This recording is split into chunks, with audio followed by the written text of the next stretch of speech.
The Texans made a lot of changes this offseason, but in their season debut, it sure felt a whole lot like 2024. Let's talk about the Texans' 14-9 loss to the LA Rams. I'm Paul Gallant. This is the Gallant Says podcast. A radio show host in Seattle called Paul Gallant. Paul Gallant's wondering the same things a lot of people wonder. You are definitely living in the hindsight world today, Paul. Do you feel there's been a consistent theme with the interceptions? I think every interception really has a different story. I was just kind of curious what Paul gets to say. Grow up, are you kidding me? Paul Gallant, what the hell is wrong with you?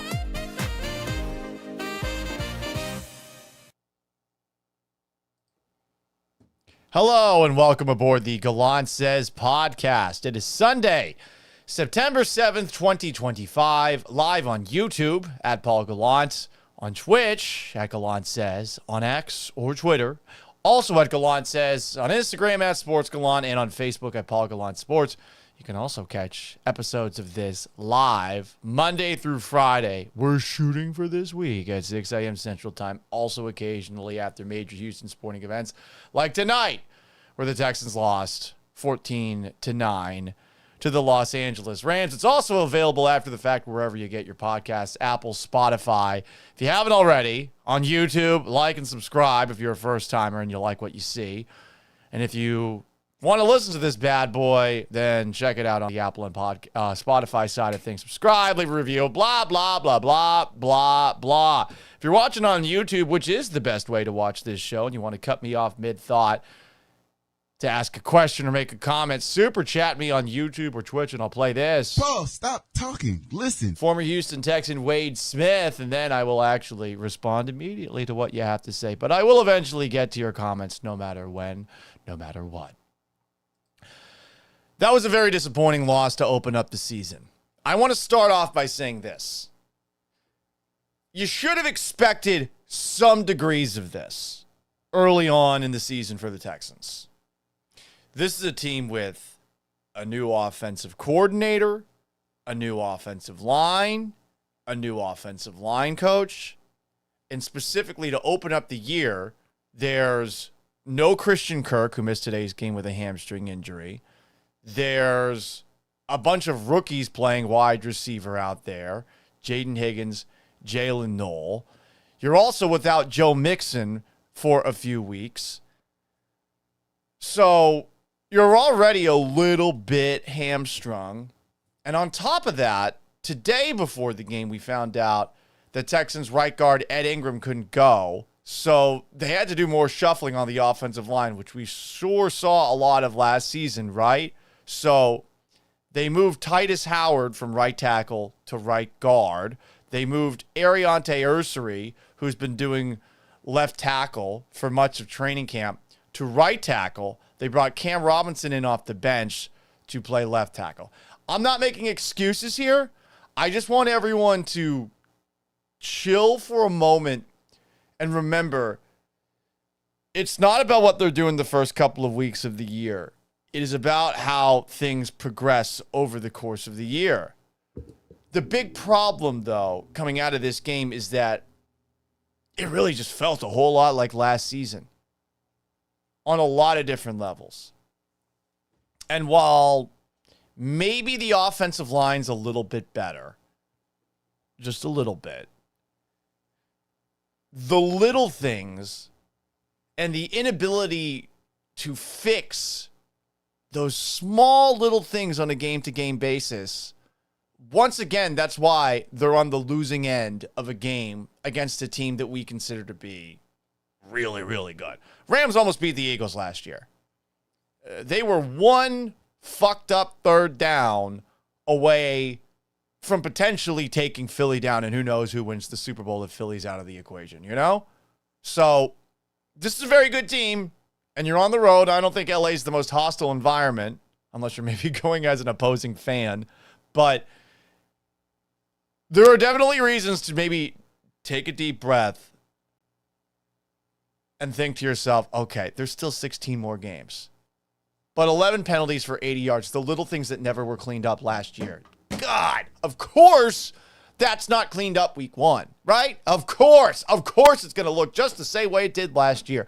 At the very least, in the post-game press conference, and we'll react to more of what was said in the post-game press conference from D'Amico, Ryan, CJ Stroud, and everybody else on tomorrow's live stream. But at the very least, D'Amico seemed annoyed. Good. Because it felt like last year, as if he was gaslighting us at times at press conferences, talking about the little things that weren't corrected. 7 of those 11 penalties were on offense. Illegal shifts, illegal formations, false starts, Blake Fisher grabbing a dude by the face mask. Those penalties create 3rd and long situations, which makes it more difficult for that offensive line to give CJ Stroud the time necessary to throw the football to guys who are, for the most part, outside of Nico Collins, figuring this offense out, either because they're rookies or because they're newbies. It's just Nico Collins and Xavier Hutchinson, and then a lot of Justin Watson today. It was one of those games where you're looking at it and you're thinking to yourself, damn, it's going to take some time for these guys to, I think, all get together and work together well. But it's no excuse. 3rd down, 2 of 9. LA was 7 of 13. You get to the other side of the field, and once again, you're settling for field goals of 51 yards and 53 yards and 45 yards. I mean, I remember that. How many times did last year's Texans at the beginning of the season just say, all right, Kaimi Fairbairn, bail us out, kick a 50-plus yard field goal? And he hit all of them last season. And who knows what their record is with a worse kicker last year. Are they a playoff team or are they a sub-500 team? Kaimi Fairbairn, at the very least, showed up today. But, I mean, you got to the red zone once, and you fumbled. And go back and watch the Dario Gunbowale play. The play before, this is a guy that is considered to be one of those jack-of-all Texans players who, by proxy, since you know that his talent level is probably not that of the top running backs in the game, you just know, okay, this is a guy who is good as a receiver, as a blitz picker-upper, as a special teamer. A guy like this, when he's on the field, has to be smart. And I'm sorry, but I do not know what he was doing. Being as careless with the football, diving forward for a first down when he caught a pass on first down. This is one I'm going to have a tough time getting by. And I'm sure Dario Gunbowale, looking back at the replays, like, why did I do that? Because why did he do it? There was no reason for him on first down to be going for a first down as if it was the end of the game. Like it was do or die. It wasn't 4th down. It wasn't 3rd down even. There was plenty of time left. It's not college football where the clock stops after a first down. There was a lot about that specific play that I, for the life of me, can't figure out why Gunbowale did what he did there. This is a guy that's supposed to be one of your smart players. This is one of the guys who you're supposed to be able to rely on in big moments, maybe not for coming up with some sort of huge play, but just doing the right thing, the little things. And I mean, if Dario Gunbowale isn't able to do the little things in a game where you're shooting yourself in the foot, again, as you always seem to do on the offensive side of things, then what the hell do you expect to happen, you know? Ugh. Let's get to some of your comments here. On YouTube, at Paul Gallant. On Twitch, at Gallant Says. Facebook, at Paul Gallant Sports. Instagram, at Sports Gallant. And on X, at Gallant Says. Chris G. New year, same Texans O-line, bad. CJ holds the ball too long. Penalties. Wasn't very impressed by the new offensive coordinator calls. I'm going to give Caley the benefit of the doubt for week 1. I saw a lot of people that are already out on Caley. He's the same guy as Bobby Slowick before. I understand feeling that way. The Rams are a respectable operation. They have a good defensive line. I think that if anything, maybe the Texans should have committed to running the football a little bit more. Maybe the Texans should have given the ball a little bit more to Nick Chubb. Nick Chubb, I thought, actually looked pretty good out there. There was a lot of talk during this training camp about how, hey, he looks slow. And I remember talking about this with Will Kunkel, kicking it with Kunkel, thinking to myself, you know what? I trust Cody Stutes. I trust Landry Locker. I trust SNL. I really do. Those are two of my guys. But I also think that, in training camp, it's just really tricky to figure out if a running back good or not, especially when that running back is a power running back. And they were laughing about how Nick Chubb, when he would get into a pile and he was stopped, that he would bust through it and then he'd go for another 30, 40 yards. And the people who are watching training camp as fans are like, yeah, look at that. It's weird when you're a running back in training camp. Like, you don't know what a real attempt at tackling you is. So when you're a guy like Nick Chubb, who's so good at breaking tackles and you're so good at going forward and pushing the line, it's difficult to gauge what is and what isn't. I know in the one preseason game where we saw him get handoffs, he actually looked pretty good. And I thought he looked really good tonight. If there's two people to look at coming out of tonight's game and saying, all right, well, at least this guy did his job. Nick Chubb at 13 carries for 60 yards. This is a Rams defense that gave up nearly 500 yards to Saquon Barkley in 2 games. So maybe you look at that with a bit of a grain of salt. But Nick Chubb and Kaimi Fairbairn, those guys did their jobs today. What about the rest of the team? So I understand not being impressed by the offensive coordinator. I think they should have given the ball to Nick Chubb a little bit more. And CJ Stroud definitely holds the ball a little bit too long. But as far as the offensive line goes, if you want to make excuses for anybody, the offensive line deserves excuses today. So, almost all of training camp, Ariante Ursary, who says he is a natural left tackle, has been practicing as the left tackle. But then, because Ed Ingram is scratched from the lineup, your starting right guard, you have to move Titus Howard from right tackle to right guard. You have to move Cam Robinson back in. And Cam Robinson wasn't practicing that much with the Texans this offseason. And then you're moving Ariante Ursary over from the left to the right. I will say this about Ursary. He got bull rushed on one play where I think either CJ Stroud got sacked or he had a bad throw. But I liked him in the run blocking side of things. There were a couple of moments that stood up. There's one play in particular where he had a pancake. So that's how you start off the game offensive line-wise. Then a little bit later, Cam Robinson leaves because he had a cramp or something like that. So Blake Fisher comes into the game. And when Blake Fisher comes into the game, Blake Fisher goes to right tackle. Ariante Ursary goes back to left tackle. So this is happening in the middle of a drive. And then in the middle of that drive, Cam Robinson's healthy again. So then Ursary moves from left to right, and Robinson moves in at left. I mean, that's a lot. And then to make matters worse, not too long later, Jake Andrews suffered some sort of serious ankle or foot injury. No word on his status, but he got carted off the field. So now you got to bring in Jarrett Patterson, your backup center. I mean, there's excuses to be made galore for the offensive line today.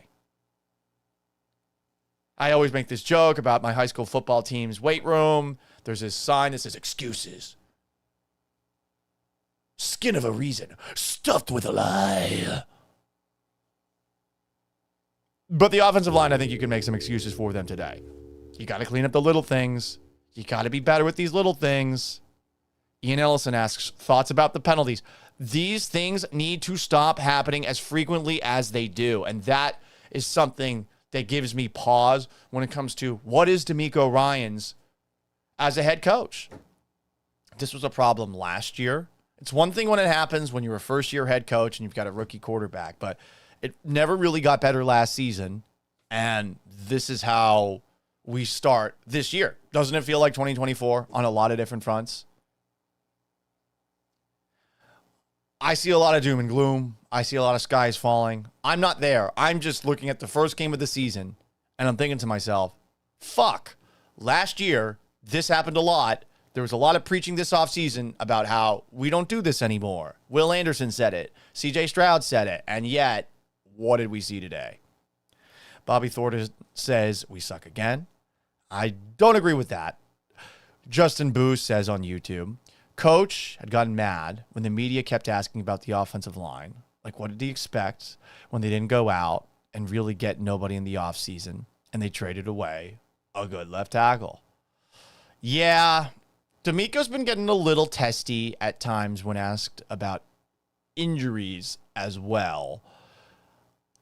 I actually agreed with the way that he handled the question that he was asked last week, which I think, Justin, you're referring to, where he talked about how, like, we are talking about it so much, it's time for these guys to strap on the pads and play. I think it was more about that, because what more can you say? I felt the same way. It was a 2-week period where all we had to talk about was, well, we hope things are better. And hopefully this new offensive line and new offensive line coach and new offensive coordinator make things better. Cab713 says, despite the draft success, Caserio deserves to be heavily scrutinized until he assembles a solid line. Did think they were better to a degree today, but C.J. Stroud did get sacked a few times. 3 sacks for 37 yards.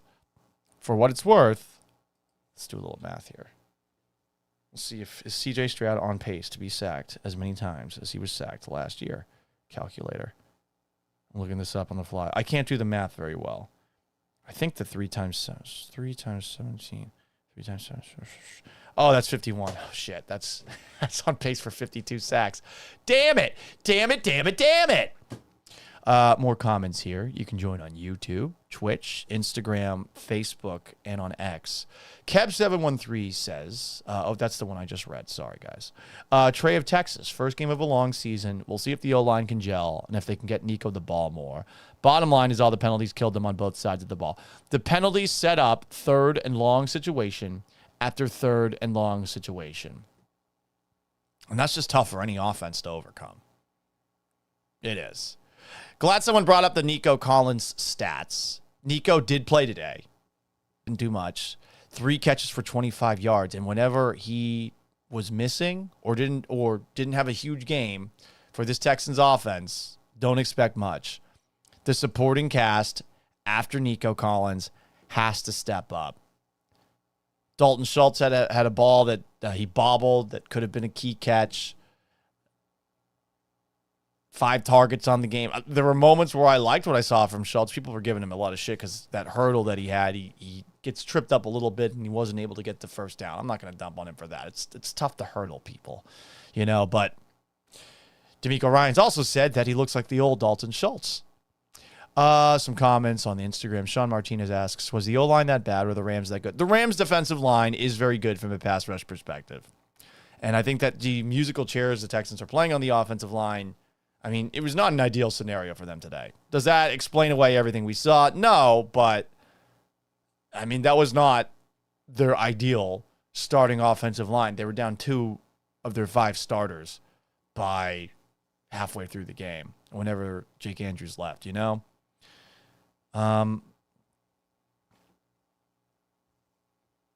Let's see, some more comments here. Scuba-doop-doo. Well, let's play some Clay Walker real quick.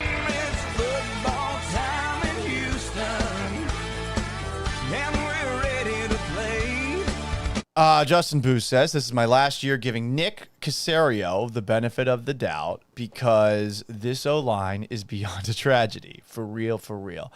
I think it's better than last year. I really do. I think last season there were a lot of circumstances that made things worse. There was an offensive line coach, Chris Strausser, who had been debating retirement going into the year, but he decided to stick around. And I just don't know that the urgency that was necessary was there from him, What else do we have here? You can join on all sorts of comment sections. The most interactive of all sorts of multimedia show that there is. Sup, babe? Blah, blah, blah, blah, blah, blah, blah, blah, blah, blah, blah. Let's play Clay Walker one more time to feel better. It's football time in Houston, and we're ready to play. Seb713 says Texans are in year 4 of the rebuild. Relax. Well, you can't call it a rebuild anymore. And David Costanza agrees with me. It's not a rebuild anymore. You have a franchise quarterback. Stingley and Kamari Lassiter were getting cooked by Puka Nacua. Okay, that's the other thing I wanted to touch on, and I'm glad you brought him up. Puka Nacua had 10 catches for 130 yards. It is tough to key on any one receiver when we're talking about the LA Rams because Devontae Adams, I think a lot of people forgot about him because last year he's playing for the New York Jets, who are a fucking abomination. The Jets suck. Everything that goes there withers and dies. So even Devontae Adams isn't going to look like Devontae Adams, even with a guy like Garrett Wilson across from him. But Devontae Adams, I mean, you saw some of the things that he was doing to Derek Stingley today. I know it was only a 3-catch, 43-yard performance, but that is one of the best receivers. 4 catches for 51 yards, my bad. But that's one of the best catchers in the NFL, and he is going, at the end of his career, to have Hall of Fame credentials. That guy's awesome. So yeah, maybe you're keying on Devontae Adams and Nakua is going to get open from time to time. I would just say maybe don't put yourself in a spot where Puka Nakua is being covered by Jalen Petrie, who's not very good in coverage in a do-or-die third-and-long situation. And, okay, you assume maybe the Rams are going to be conservative in that scenario. You shouldn't. So whether that's defensive coordinator Matt Burke or D'Amico Ryans, the head coach, I think they fell asleep at the wheel. It's 3rd and 8. You're biting on a play fake. And after the game, one of the things D'Amico Ryans said in the press conference was that our eyes were not up to standards. And I'm paraphrasing it a little bit, but it seems like their eyes were not focused on the right things. They were biting on things that, misdirection and all sorts of stuff that the Rams do. But I'd say more than anything, the Rams just feasted over the middle of the field, and I'm sure someone's going to have the actual analytics about like the 10 to 15-yard spot in the middle of the field. But the Rams just kept hitting that spot over and over and over and over again. And, I mean, there was never an adjustment, which goes back to another frustration with D'Amico Ryans and the Texans. The adjustments don't really come over the course of a regular season, and they don't come in the middle of a game. And, I mean, you're going up against Sean McVay. I'm not the biggest Sean McVay fan. I think that his ass gets kissed on a level that probably it shouldn't be. But I get it. Like, he's one of the best offensive minds out there. I just like to go back to that Super Bowl where he played my Patriots and he scored 3 points. And I was like, oh, look at me. I'm Sean McVay. 3 points against the Patriots. I felt like he was put on a pedestal close to Belichick and has a borderline jihadist when it comes to the Brady Belichick era Patriots. I get a little sensitive and a little mass holy when it comes to comparisons to those guys. Let's read some more comments here. Trey of Texas. It doesn't change the facts of the game. I guess this is in reference to what went down. But it does modify how much people cry about it when it ends in a W. Yeah, for sure. I mean, if they had won, it would be a lot better. You should see. I don't know how many of you guys are skies falling people, but if you want to feel a little bit better, just go after a Texans loss, go to the Texans YouTube channel and watch the press conference and just read the comments. I was seeing some unbelievably stupid shit in that YouTube chat. I saw this one guy. There's nothing quite like your one friend who's got very outlandish takes, and he thinks because he's different that people look to him for these opinions. But there's this one guy who's like, I've been saying the Texans need to turn to Davis Mills for a while. What? Shut the fuck up. Like, what a stupid fucking thing to say. I saw it on the YouTube chat. I'm like, are you serious, dipshit?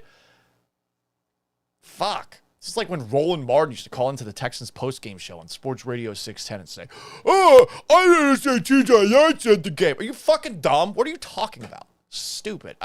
It drives me crazy if we're getting to the point now where all of a sudden we're looking at CJ Stroud and we're saying, well, put in the backup quarterback. Like, fuck off. It's so dumb. But go to those comment section if you want to calm yourself down. That's how you do it. Just see all these people that are bitching and moaning and crying about what went down. You know?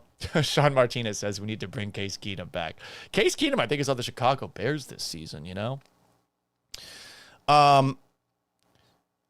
David Costanza says, yeah, being out on an offensive coordinator and a first-time play caller after one game is dumb.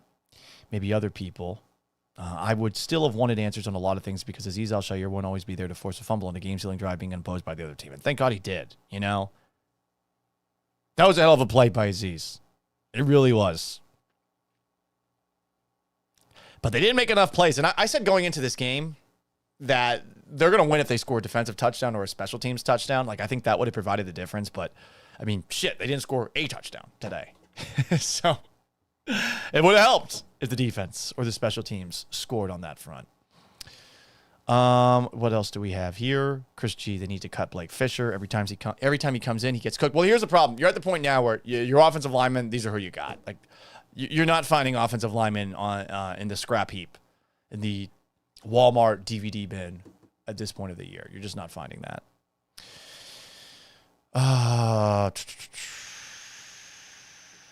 Justin Booth says, I don't care if the offensive line was healthy. They couldn't block 4 old grandmas on walkers. Yes, they could. Come on. I've been watching since the since 2002. This is the same old thing. The 2002 offensive line was an expansion team offensive line. I think you're making a little bit of a reach there, just a little bit. It's fine. I get it. We lost, but it's 3 hours later. So let's tone it down. Let's tone it down.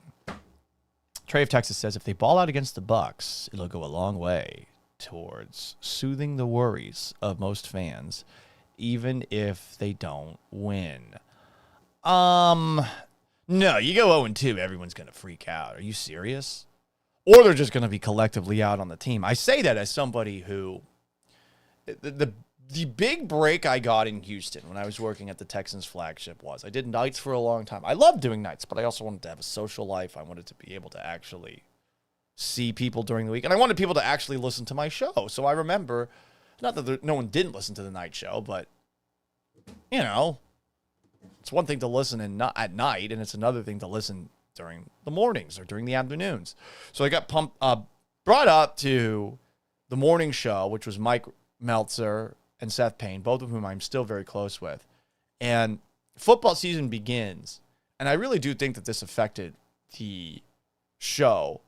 The Texans started off 0-3 in 2018, and they won 9 games in a row afterwards, and no one gave a shit. No one gave a shit. Like, no one cared. So if the Texans go 0-2, there will obviously be some diehard fans who care, but a lot of people in this city are going to just completely check out in the same way that the whole city was checked out on the Astros when the Astros stunk. I think people have been there and done that with the Texans for such a long time, and the fact that there really is no marquee signature win in their history, it's rough. It's like 2019. They beat the eventual AFC champion Chiefs, right? And hang on, I don't even know if it was that. 2019. Did the Chiefs win the Super Bowl in 2019? Who won Super Bowl in 2019? It was who won the Super Bowl in 2020? It was the Chiefs. They beat the 49ers. Okay. So 2019, they beat Brady and the Patriots in their last year together. Also in 2019, they beat the Chiefs, who go on to win the Super Bowl. Like, those are the two signature wins, but and then in the playoffs, the Texans had the lead against the Chiefs. And, you know, do we need to go into that? No. What other comments do we have here? I'm scrolling through them. David Costanza says, it's not good, but I'm not where a bunch of people are with the skies falling and fire Kaylee shit. Bunch of drama queens, I swear. I agree. Chris G thinks 2 of those sacks were on CJ Stroud for holding the ball too long. I'm going to have to go back and watch them. David Costanza says, CJ can't take normal sacks. He likes seeing how far back he can go before he takes it. Yeah, that is certainly something. Kugley says penalties is what beat the Texans today. It certainly hurt. 11 for 80. That's too many. Clean up the little things. They talked about it. They talked about it all off season. Trey of Texas, CJ turns a lot of 5 to 7 yard sacks into 15-yard sacks. CJ needs to get rid of it faster. CJ needs to stay in the pocket. And I think this might be a byproduct of last season where he was bailing out of the pockets that weren't existing, but there are times, and I think that the color commentator in today's game brought this up, where he actually bailed out of the pocket and ended up losing 5 to 7 extra yards when he didn't need to leave it. And I know that he's also of the belief that he needs to run more. And I mean, his legs actually look pretty good a couple of times today. Dark Sly 27 on Twitch says, I'll give them 3 games max to fix the offensive line. It's going to take longer than that, man. I think it's late October is really when you want to see this offensive line starting to come together. But it's going to take time, you know? Like, the NFL offseason has been affected by the collective bargaining agreement in a way where offensive linemen do not get to really practice in a full pad setting until training camp. And they get some action in the preseason, but it's not that much. And, you know, the offensive line plays more than the game reps that they get. And there are a lot of things that they do in practice to get in sync with one another. But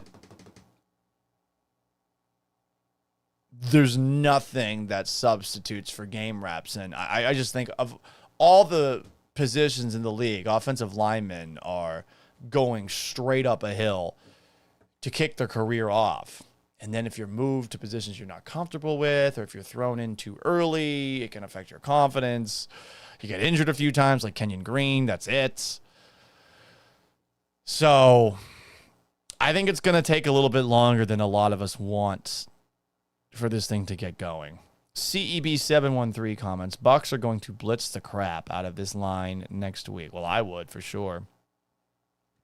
Trey of Texas says that interception by the Rams was a catch, and it was just muscled away from Jaden Higgins. Yeah, that was a hell of a play by that Ram defensive back, but Higgins is a big dude. He is the kind of person that you look at, and stereotyping a receiver, you assume that a 6'4", 216-pound guy is going to have the strength to keep the ball in his hands. So that's something he's going to have to work on. He did have it. That Ram player stole it away from him. He deserves credit for making that play, but Higgins can't let that guy take it away from him. It was a hell of a play, though. David Costanza says, never see Aaron Rodgers do what C.J. Stroud does, where he gets sacked, because he knows how to navigate the pocket and when to get rid of the ball. Did not see Rodgers with the Steelers today. Would be curious to see how he actually looked. Sometimes I think Rodgers holds on to the ball a little bit too long and freelances a little bit too much. And it's almost like he, by default, rolls outside of the pocket when maybe from time to time he could stay in the pocket and make things happen. So there's a little bit of a yin and yang to it.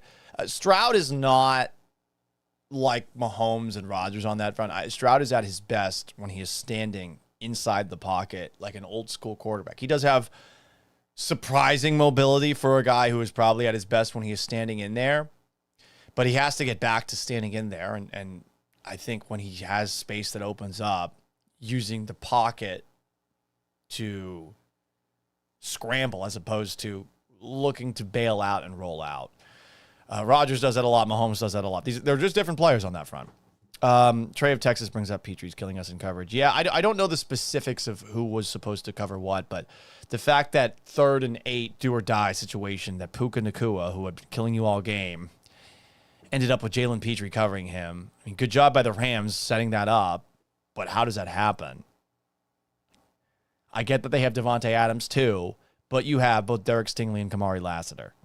And maybe going forward, and I know this didn't used to happen with Derek Stingley, but Stingley should cover a specific wide receiver all game long, and maybe Lassiter should start doing the same thing if there's 2 good receivers, even if it involves moving into the slot or something like that. And look, Puka, they move him around.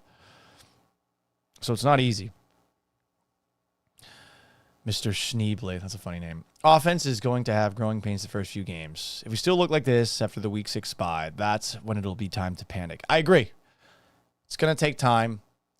What's unfortunate for the Texans is that the first couple of games this season, 3 of your first 5 games are tough ones.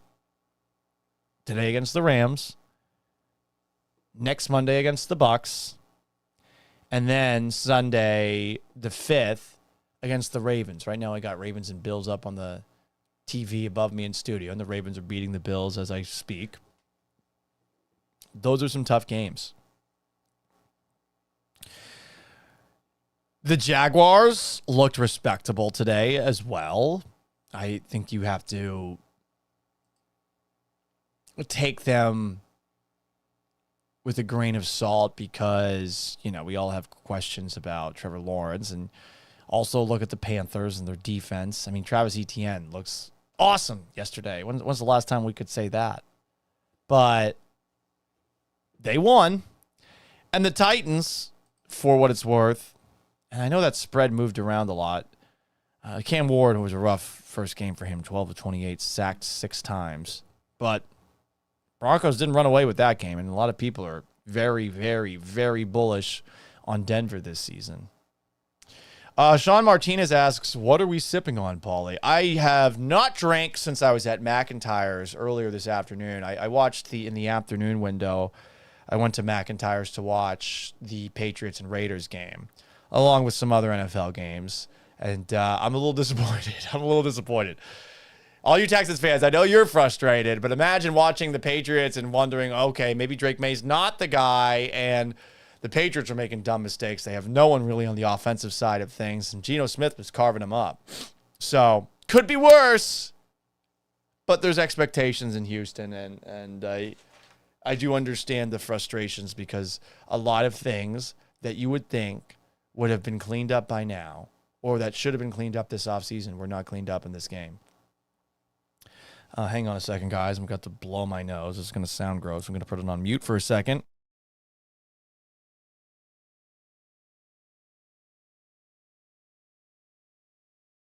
My allergies have been acting up like crazy over the last 24 hours.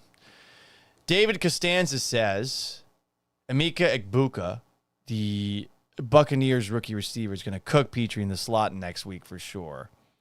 Chris G says, Adams was cooking Stingley too. Yeah, there were a couple of plays where Devontae Adams got the best of Stingley. I think you tip your hat to Adams because of how good he is. I also say look at the statistics for Devontae Adams. I mean, that's actually a pretty good game. If you're trying to limit Adams' production to hold him to 4 catches for 50 yards, that ain't bad. Like, Stingley's not going to blank out every great receiver that he goes up against. But certainly hurt that they were unable to stop Nakua the way that they were. If you take a look at the stats for Rams receivers, Nakua and Adams are the only guys who had multiple catches and positive yards receiving. Colby Parkinson had 2 catches for -6 yards. And I think he was the one who fumbled the ball as well. Everyone else, 1 catch. That's it. Could say the same thing about the Texans receivers. Who steps up after Nico Collins? No one really did today. I wonder if Justin Watson gets involved a little bit earlier next week, but I think the receiver room, and I saw some people that were really, I would just say giving unnecessary blowjobs to this team in the offseason, specifically the skill position players. Like, yeah, it's going to be better. Some of the usual suspects. These are aggregators who are a little bit more positive than they need to be, and it ends up getting them clicks. It drives me crazy as someone who's jealous of people getting clicks and wanting clicks for himself. But there are a lot of people that were blowing up this offense going into the year, and I mean that was just fucking crazy. You got 2 rookie receivers from the same school. You got Xavier Hutchinson. You're bringing in Justin Watson. You're bringing in all sorts of receivers this offseason. And I mean, you think that this is all going to work right away? Like, are you fucking crazy? No, it's going to be a process. New offensive coordinator is going to fix everything. Saw a lot of that this offseason. And I mean, yeah, optimism's great and all that stuff, but you got to be rational. You got to be realistic. And I don't know. I mean, online, when you just glaze the shit out of stuff without any reason to do it except for the offseason and you're hoping your favorite team does well, go ahead and do that. But I mean, if you want to be taken seriously as somebody who's, I don't know, rational, then here's the thought. Stop giving out free blowjobs. What else? Year 4 rebuild was a joke. Okay, sorry, CEB713. Sarcasm. Sometimes I have a difficult time reading it. You know, I'm getting used to some new chatters right there. Javier Salazar says, I'm tired of hearing about growing pains. It's time to show results. The city is sick and tired of growing pains. It's time to perform. I think that growing pains are warranted to this offensive line. And I think they are warranted to the rookie receivers. And they are warranted for the rookie play caller who is calling his first game ever. I know it sucks to think that some of these guys are doing this for the first time, but the beginning of the season, it's one of the things that makes the 17th game being added to the schedule advantageous to all 32 teams. You got more time to clean things up. And there's plenty of season left. This is a good Rams team. And, you know, to go into this year expecting this team to go 13 or 14 and whatever, that's nuts. No matter how optimistic and how big of a fan you are. Like, this is a 9, 10, 11 win team that plays in a division that helps it out a lot. But that is also playing the AFC West, which has all sorts of great coaching. And that's playing the NFC West, which top to bottom is also pretty good. Like, who's the worst team in the NFC West? Is it the Seahawks because Sam Darnold sucks? Is it the Cardinals? It's a good division. And then you play the Bucks, the one game out of that division that you play. Like, you got a tough schedule this year. Plus the first place stuff outside of the AFC South. So you lose a game 14-9 to a team that almost beat the Super Bowl champs. Give it a little bit of context while you're freaking out about it. Sean Martinez says, Unnecessary Blowjobs will be the name of my band. I like it. What else do we have here? You can comment on YouTube at Paul Gallant. Like and subscribe if you're a first-time comer and you are enjoying what you see. On Twitch at Gallant Says if you're more of a Twitcher. Facebook at Paul Gallant Sports. And on X/Twitter at Gallant Says Pod. Bobby Thornton says, O-line still sucks. Same old Texans. Ugh. Same old Texans is the worst. Because we all know what it means. And we feel like we've been living with it for a while, since probably 2013. Because 2011 and 2012, that was not same old Texans. 2011 and 2012 was, whoa, what do we have here? And then everything fell apart in 2013. Bill O'Brien era was a bit of a downer. And then after the Bill O'Brien era, we have all sorts of shit. Jack Easterby and David Culley and Lovie Smith, yada, yada, yada. What other comments do we have? David Costanza says they're not going to bail on a second-year project offensive lineman they drafted in the second round. Talking about Blake Fisher. I'm with you there. The alternatives aren't any better. Any new offensive line talent's going to have to come in the offseason now. I'm with you right there. Bobby Thornton says, yes, best we hope for is playoffs. Now, well, listen. Lots of things can change between now and the end of the year. For all we know, the game that I got up on the television right now, the Ravens and the Bills, there's some sort of catastrophic injury. One of these three teams, you would think, that's ahead of the Texans in the AFC is not going to be the team that they've been in the past. And, take a look at the Chiefs, who had their flashes Friday against the Chargers, but lost that game. The Chiefs, in week 2, are playing the Eagles. They might be 0-2. I mean, it always can be worse, which is not to say it's good right now. It's not good. But I think everyone needs to take a little bit of a breath, even though you are very justified in being frustrated. Holy shit, what a catch. DeAndre Hopkins just made an incredible one-handed catch that makes me wish he was a Houston Texans wide receiver. Wow. That was incredible. Holy shit. I'm sorry, I got to type out a tweet.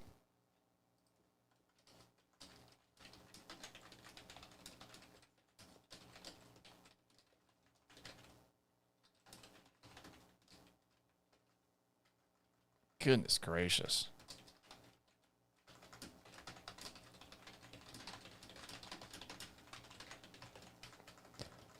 Posting this right now.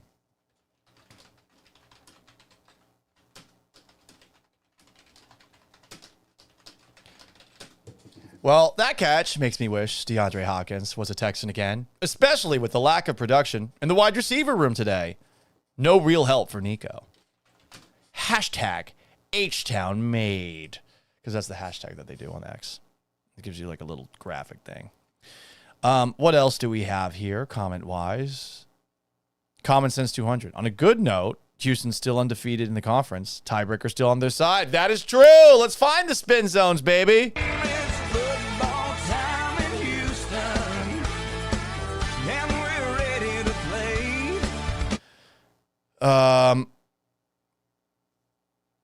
What other comments do we have here? Sean Martinez says, my Forrest Gump voice. Tam wins again. Division champ again. knocked out second round again. I'm trying to think. What is that in reference to in the movie Forrest Gump? I'm Forrest. I might not be a smart man, Jenny, but it does seem like we're watching the same team over and over again every single year. It's a lot like having love for a woman who never appreciates you back. I believe, Jenny. You left me with your baby that you had with another man. I'm supposed to believe it's mine. You're just saying it. I have no reason to ever trust you over the course of my life. Hell, you might have given me the bug back in the day. I don't know what it is. What else do we have here? Bobby Thornton says, honestly, I don't know. Nick should have hit more in the drafts or free agency for the offensive line. But they did sign Cam Robinson, and they did sign Trent Brown. They got rid of Brown. It's not that easy to find offensive linemen who make it to free agency. It's just not. I do think they should have thought about trading for Joe Thuney.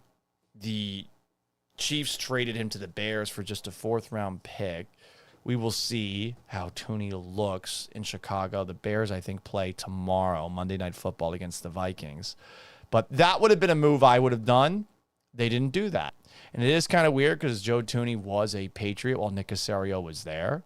But that's really, of all the things I second-guess, that's the one I'll second-guess.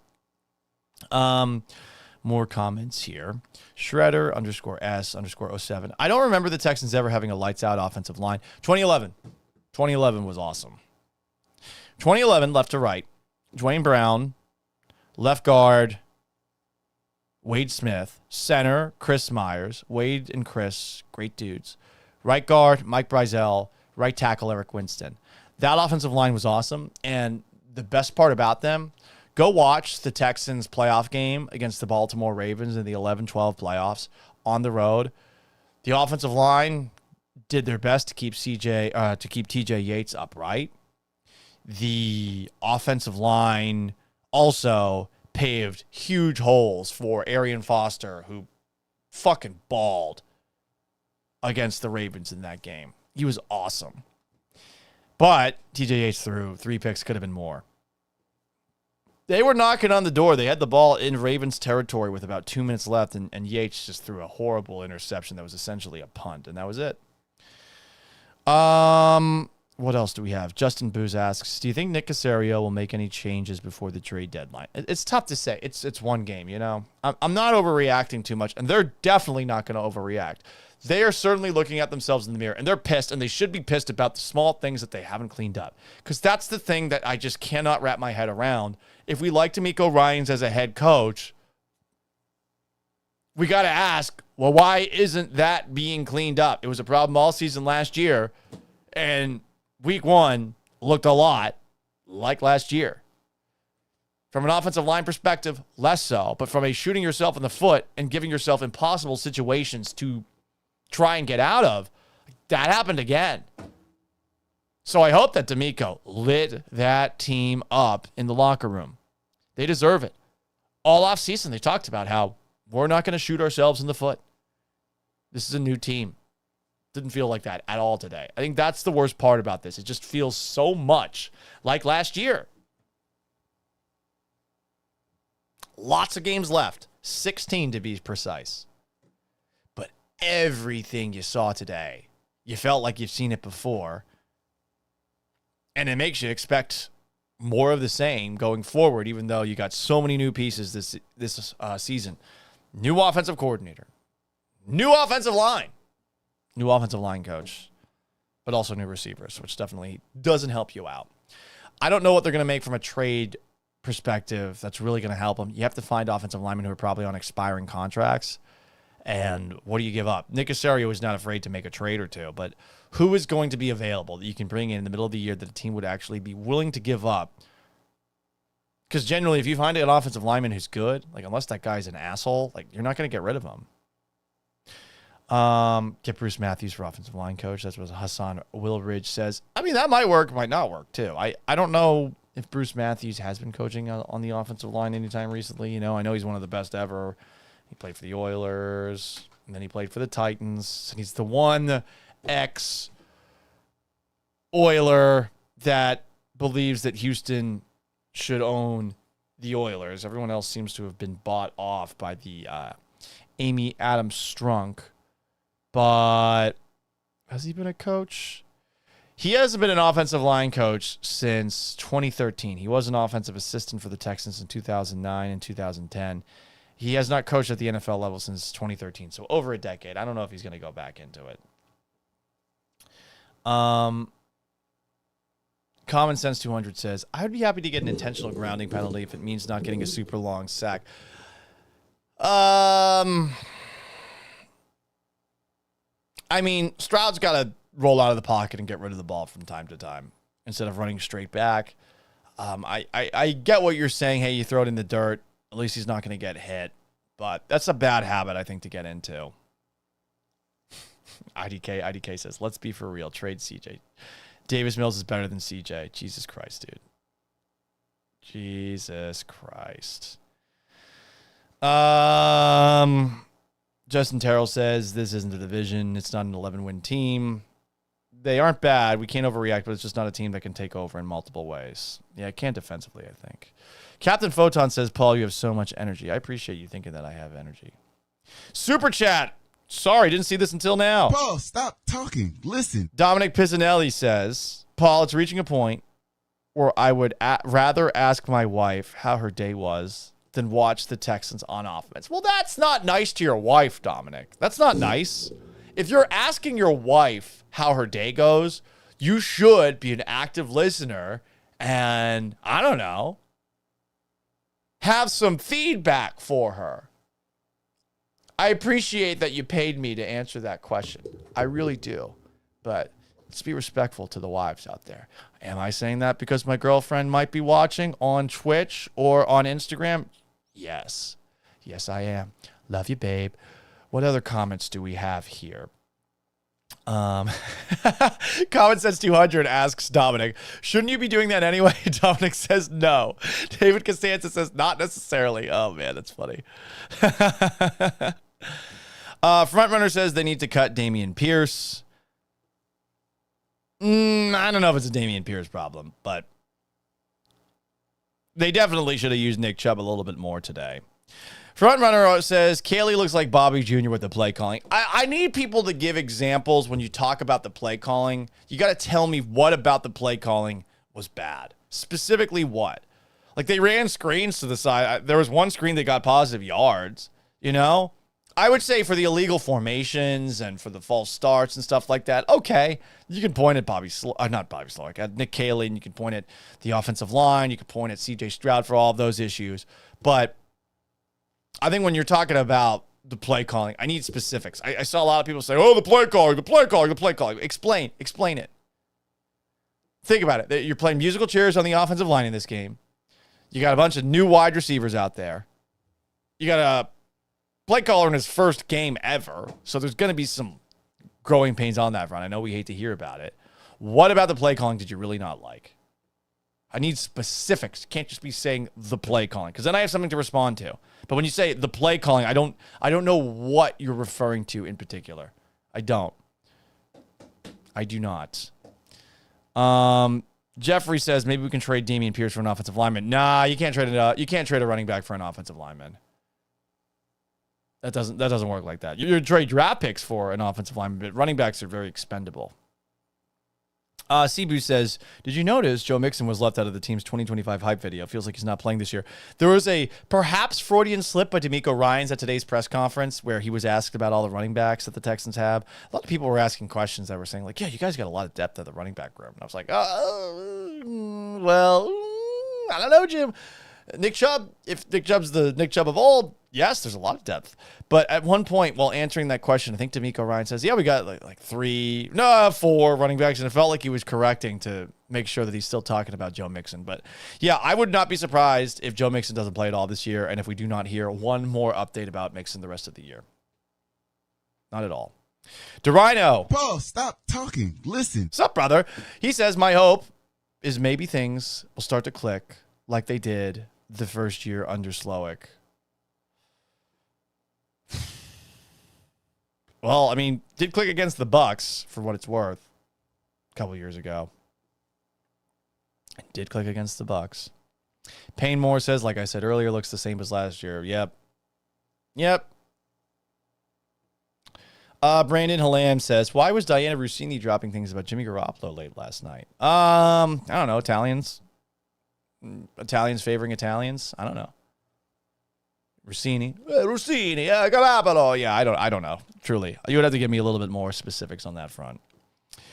Sean Martinez asks on Instagram, do you let your cat jump on the counter? No, but she never does. Basically, whenever she would jump on the counter, so if I'm not here, she's going to try, and I can't do anything about it. But whenever my cat jumps on the counter, what I do is I just keep clapping until she gets down. Usually works. Should get a bell or something like that. But the girlfriend's cats go up on the counter, and it's fine. They're well behaved. And I think they go up on the counter because their food dishes are there because of the two dogs that are there. It keeps the food away from the dogs, you know? Blah, blah, blah, blah, blah, blah. David C. says, rushing plays on almost all first downs. And I remember one time it was 2nd and 23, and a running play was called. Okay, these are good specifics. And I got to go back and watch it one more time because I'm not going to lie. I spent a lot of the time between the watch party and this live stream trying to post one specific video and having some difficulties with it because the phone recorded me and I was like super white. And you know how white I am, but it made me look very, very, very, very white. Very white. So it took me some time. I'm going to watch back and look back at the play charts to get a feel for it. But, Josh Allen just threw an interception in the end zone. I don't know what that lateral thing was all about. That was on a 2-point conversion. So it's 34-25. Ravens leading the Bills with 12:51 to go in that game. Justin Boo's comments on YouTube.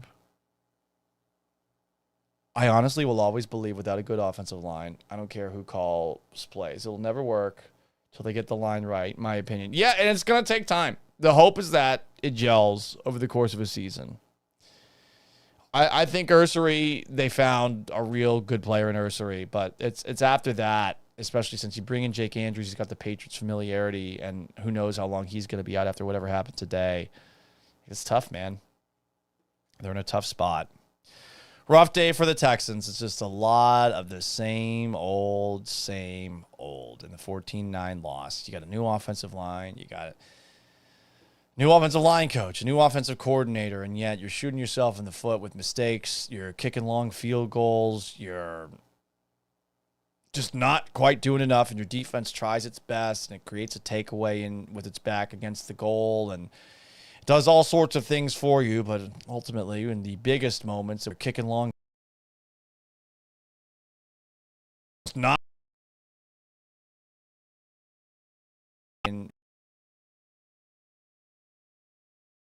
for you, but it sucks, man. Brandon Halam asks, anyone have a total number in yards on the penalties? It was 11 for 80. 11 for 80. Anyway, guys, we're getting to the end of the road. I think we're going to do another episode of the show at some point tomorrow. I'm still trying to figure out the ideal time to do a live stream on a daily basis. I am thinking it might be best to do it at 6 a.m. The problem is I just need to do it actually for 1 week straight in the same time slot. So we shall try our best to actually do more than just the live stream after games. But I do appreciate everyone who stopped by tonight's live stream.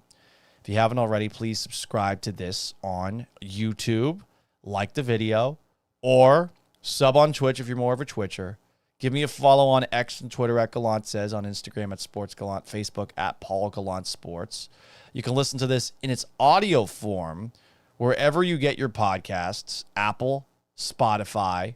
We will upload this version via podcast. I hope that we will get to hang together at some point in the near future via a live stream. But if you want to listen to me on the radio, I'm on noon to 3 tomorrow on ESPN 97.5 and 92.5. You can also watch along on YouTube at ESPN Houston. If you haven't already, subscribe and like so you can actually watch it. 3 hours of fun. That show also has a podcast. Sean Martinez, 6 a.m. in the morning. Yeah, because ideally it works a little bit better for me than doing it after the show. You know, I'm usually gassed after doing a 3-hour show. Paul, will you be gassed at 6 in the morning? Probably. But I also do not want to compete with the fine folks at ESPN 97.5 and 92.5, you know? So it might be a nice little build into John and Lance. At some point, I will do it. At some point. He kept on saying over and over again. Anyway, I appreciate all of you. This was a crappy loss, for sure. Just try to give it a little bit of context. It deserves a little bit of context. It's a bad loss. It's a lot of last year. But it's also a loss to a team that almost beat the Super Bowl champs in the playoffs last season. I think the thing, if you want to take a positive away from this game, it's that you shooting yourself in the foot is the reason you lost this game more so than it is the Rams outclassing you. The problem is there's just been a lot of that over the last year plus, maybe the Packers game last season too. And you're sick of it. Big Bird 1967 asks, do we suck? No. The Texans don't suck.